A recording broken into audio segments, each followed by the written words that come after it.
Three, two, one.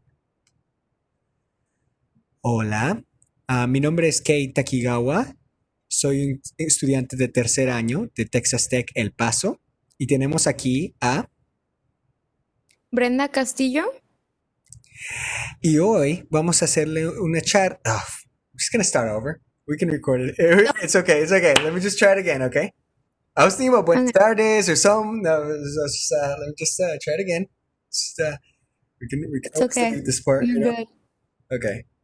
Just let me get the jitters. I'm gonna time us too because I just want to make sure that let's keep it within 15 to 20 minutes. Sound good? Okay. All right, ready? Yes. Hola, nosotros somos los estudiantes de Texas Tech El Paso y mi nombre es Kei Takigawa, soy un estudiante de tercer año Y yo soy Brenda Castillo, estudiante de cuarto año. y somos estudiantes de medicina y les queremos dar una charla hoy sobre los síntomas y medidas preventivas para COVID en los adultos y los niños. Los objetivos de esta presentación va a ser que al final ustedes podrán describir los síntomas del COVID-19 entre los niños y los adultos y también relatar las medidas preventivas para el COVID-19 en los niños. ¿Ok? Así que la primera pregunta va a ser, ¿los niños pueden contraer el COVID-19? Y la respuesta es sí. Los números de casos de COVID-19 en los Estados Unidos entre los niños hasta el día 15 de octubre han sido más de 741,000 casos de COVID-19 aquí en Estados Unidos. Eso significa que por cada 100,000 niños, 986 niños se han contagiado de COVID-19 aquí. Y pues si podemos ver acá en este gráfico del país, podemos ver que 11 estados ya han tenido más de 20,000 casos de COVID-19. Así que estos son números alarmantes, pero tenemos que darnos cuenta que cualquier persona, no depende de qué edad, se puede contagiar de COVID-19. Y para saber, este número 741,000 ha subido de previo 657,000 casos, que eso pasaron hace menos de 2 semanas. Eso significa que han habido un incremento de 13% en estas 2 semanas. Así que vamos a ver el número de casos de COVID-19 aquí en El Paso. Han habido casi 5,000 casos de COVID-19 solo entre los niños y eso significa menos de 18 años de edad. Y aquí pueden ver que los casos de COVID-19 por edad. Así que menos de 5 años, la mayoría de los niños no son los que se infectan de COVID-19. Y acá de 5 a 17 se puede ver que en El Paso han subido los casos. Y también aquí se puede ver que entre los adolescentes 18 y los jóvenes hasta la edad 64 son la mayoría de los casos que han salido positivos de COVID-19 en El Paso. ¿Ok? Así que tengan esto en cuenta que no depende de qué edad seas, pues te puedes contagiar de COVID-19, pero la mayor probabilidad de ser positivo es entre las edades 18 y 64. Eso puede ser dado a muchas razones como el nivel de actividad de estas personas y cuántos salen afuera también. Ok, hay que ver estos datos sobre las hospitalizaciones y las muertes relacionadas al COVID-19. Y como podemos ver aquí, en COVID-19, el 1.23% de casos han sido de los niños han tenido que ser hospitalizados. Así que significa que 43 casos aquí en El Paso de niños menos de 12 años ya han tenido que ser hospitalizados.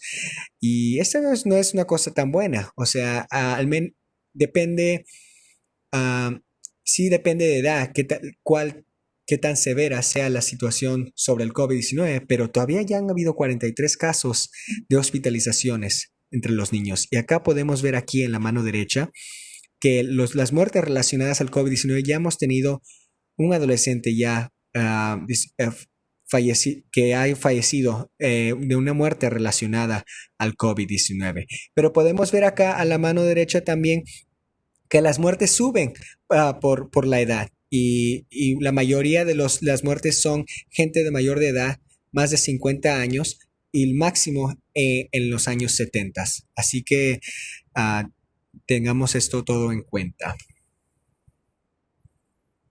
Así que ahorita Brenda nos va a decir sobre la cronología de una infección de COVID-19.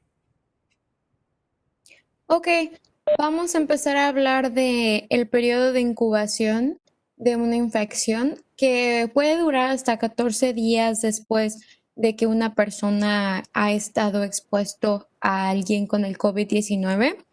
Un individuo puede ser contagioso durante 2 a 3 días antes de empezar a tener síntomas.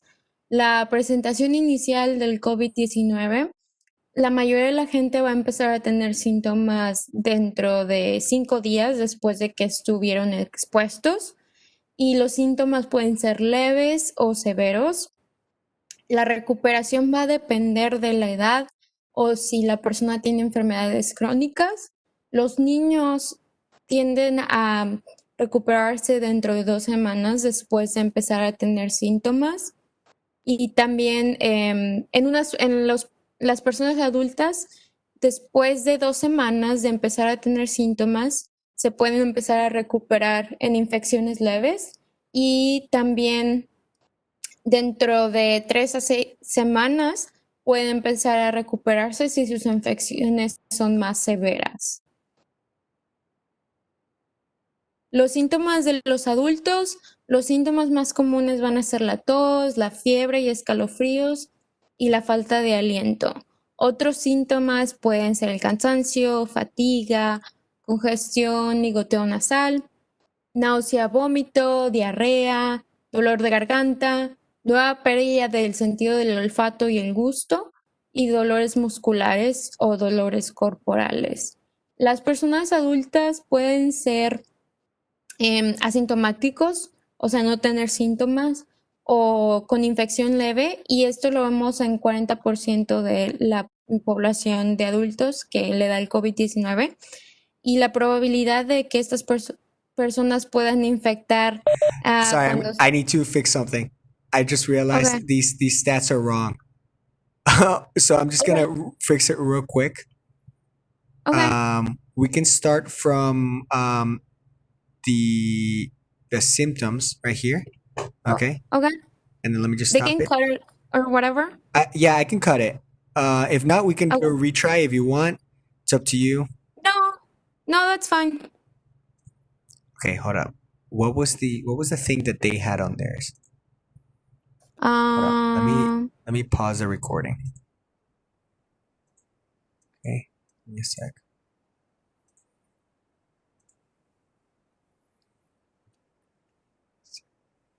I thought it was right. No, I'm Oh no, pretty that's sure. Spanish.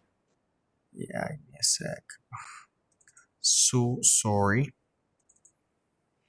I think It's it was like 40, 75, and 50. 40, 75, and 50, was it? Yeah, Yeah, I knew it yeah, because I was that's like correct. 15. I was like, the heck? You know? Are you fixing it right now or you got it? No, I'm sorry, I got a call. I didn't know who it No was. worries. 47, 75? Was it 75? Yeah, 40, 70. You want me to do it? No, it's Oh, okay. I and got it. 50, 50. 50. Let me just make sure, Yeah. double check real quick.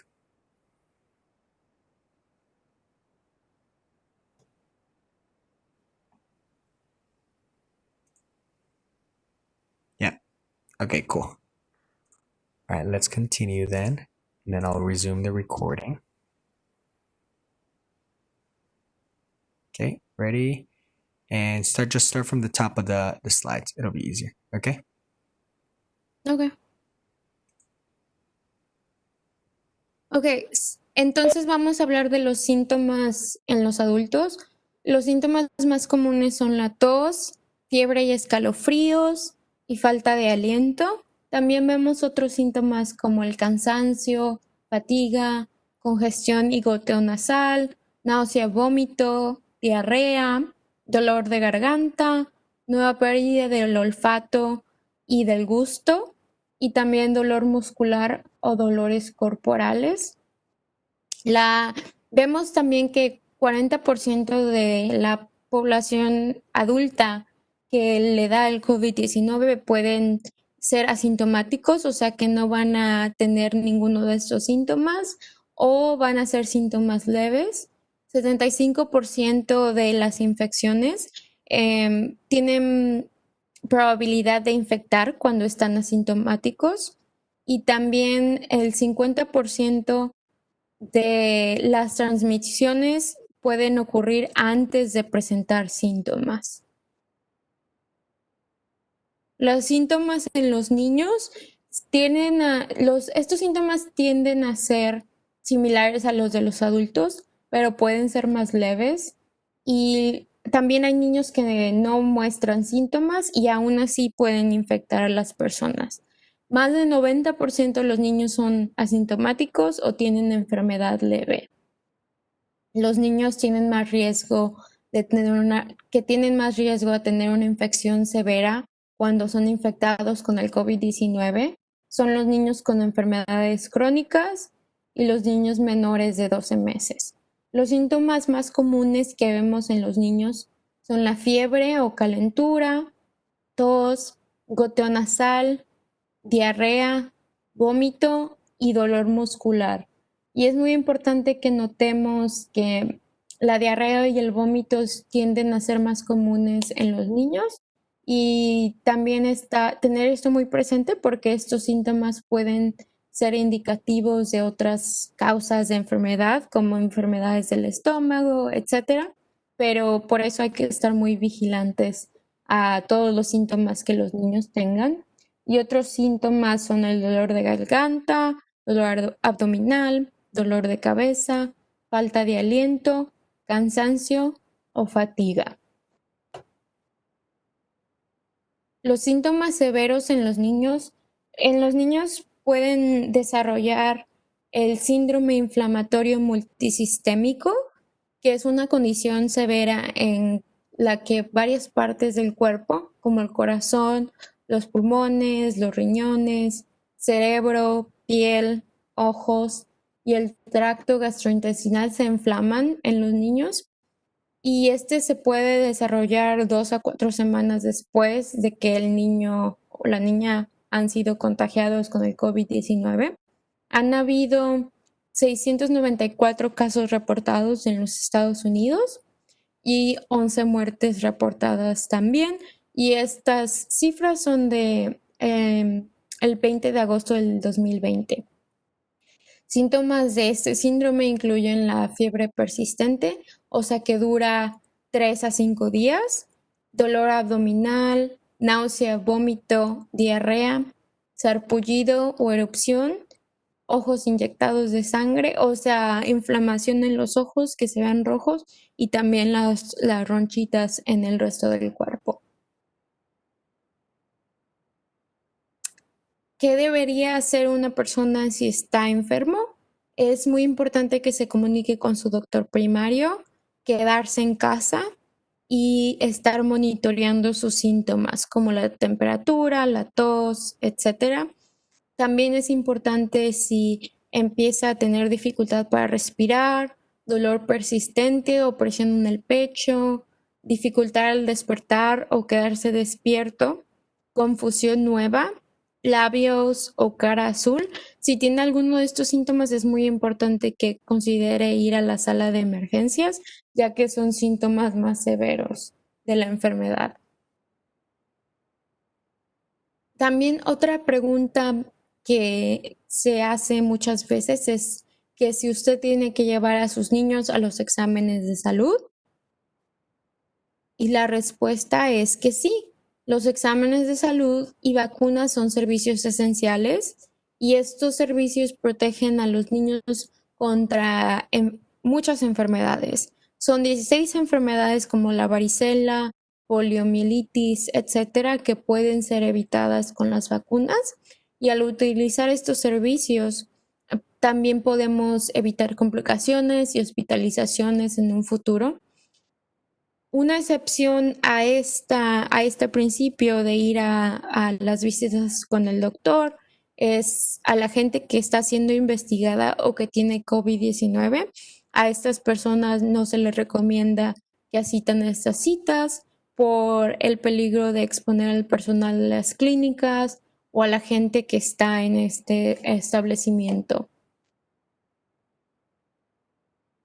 También vamos a hablar de consejos para prevenir la infección en los niños y los adolescentes. Es importante enseñar y reforzar cómo lavarse las manos frecuentemente y por 20 segundos. Puede ser difícil con los niños, entonces nosotros elegimos una canción para enseñarle a los niños cómo lavarse las manos. Este está en inglés, pero les puede ayudar también a ustedes. Vamos a ver si podemos escucharla.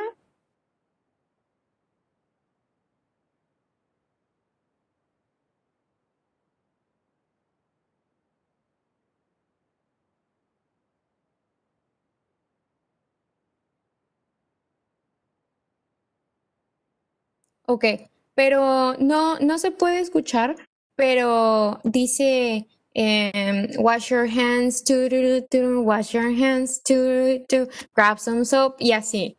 Entonces es una canción que les puede ayudar. También pueden ponerse un cubreboca o máscara y esto se tiene que hacer cada vez que salga o esté en lugares públicos, expuesto a otra gente. También a los niños se les empieza a poner el cubreboca o la máscara cuando tienen más de 2 años. Y es muy importante también que no se toque la cara. También vamos a hablar de la influenza y el COVID-19. ¿Qué cosas tienen en común? Las dos enfermedades causan infecciones y síntomas respiratorios. Estos síntomas incluyen la fiebre, la tos, falta de aire para respirar y nariz que moquea. Y las dos enfermedades pueden variar en los síntomas que usted puede tener si las tiene. Puede ser que no tenga ningún síntoma o tener síntomas severos. ¿Cuáles son las diferencias? La gripe, o sea, lo que llamamos la constelación de síntomas cuando uno tiene el virus de la influenza, tiende a durar 2 semanas y el COVID-19 tiende a durar mínimo 2 semanas y es mucho más contagioso. Y los dos son virus diferentes. ¿Por qué es importante ponerse la vacuna de la influenza? La vacuna y el COVID-19 tienen síntomas muy similares y es difícil distinguir una enfermedad de la otra solo al ver los síntomas. También es posible que una persona tenga influenza y también le dé COVID-19 o viceversa. Y incluimos aquí unas palabras de la CDC, las traducimos de inglés a español y la traducción dice que para la temporada de la influenza, la vacuna de la influenza va a ser muy importante para reducir el impacto de enfermedades respiratorias en la población y la carga del sistema de salud durante la pandemia del COVID-19. Entonces es muy importante que se vacunen contra la influenza en estos tiempos por la pandemia aún más. Muchas gracias, Brenda. Sí, es muy importante ponerse la vacuna porque es una enfermedad que se puede prevenir. En cambio, el COVID-19 no hay vacuna, así que no se puede prevenir en una manera directa. Así que vamos a ver a los consejos para mantener a los niños sanos. Lo primero que todo es mantenerlos activos. Es importante, aunque estemos todos encerrados, es bueno sacarlos a caminar con distanciamiento social, ir a montar bicicleta si es posible, hacer actividades fuera de la casa que sean todavía en maneras que sean sanas. Y es bueno cuando estén en casa y si están tomando clases virtuales, es bueno enseñarles cómo tomar descansos y estirarse para que se mantengan enfocados.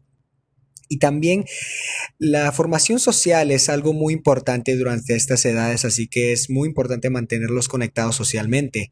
Así que hay que enseñar a usar videollamadas para hablar con amigos y familia.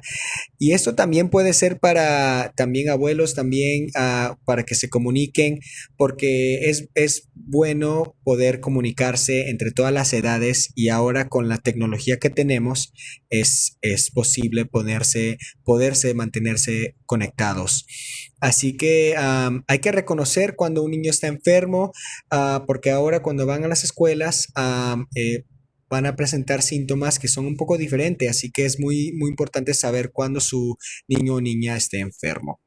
Así que la siguiente parte es poder observar por señales de estrés o cambios de comportamiento, y esto puede ser niños, adolescentes, porque van a tener diferentes cambios de actitud y también cambios um, en su vida, por ejemplo, cambios de apetito, hábitos de dormir, dificultad al concentrarse, y también van a tener muchas preocupaciones y también tristeza. Pueden tener todas o solo algunos de estos síntomas, y también hay que, hay que tener que crear unos lugares donde uno puede comunicarse en maneras seguras y poder tener charlas sobre la salud física y salud mental y emocional.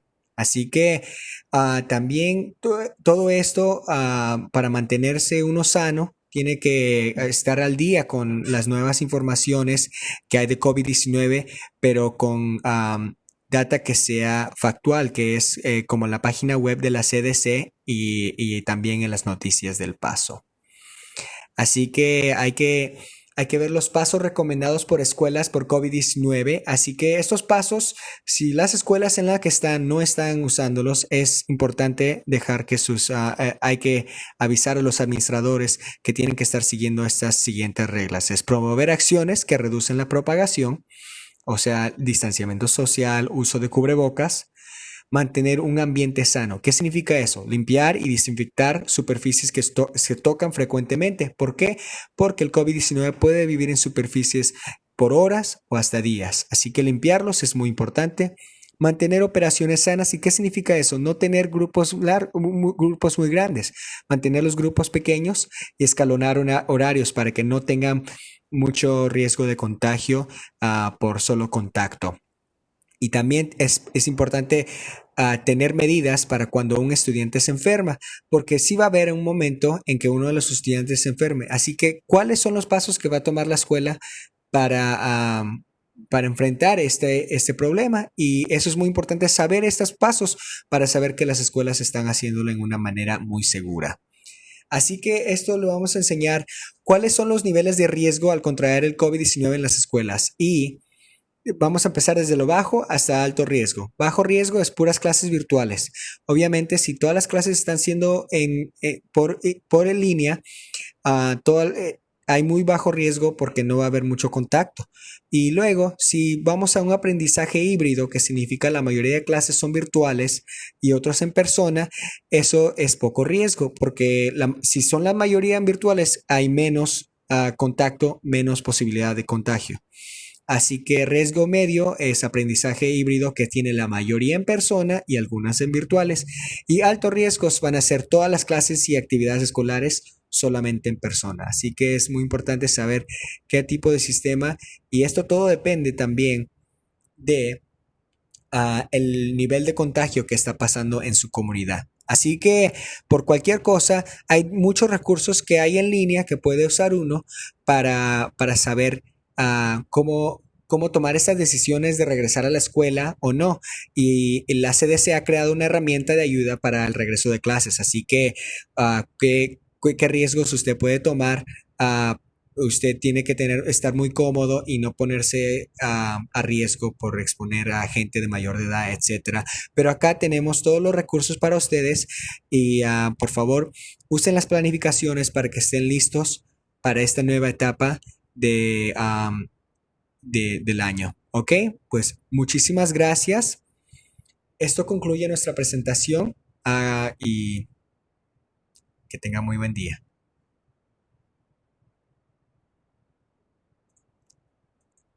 Okay, that was like around 21 minutes. But Okay. okay. Do you want me to like that slide where I left the English right next to it.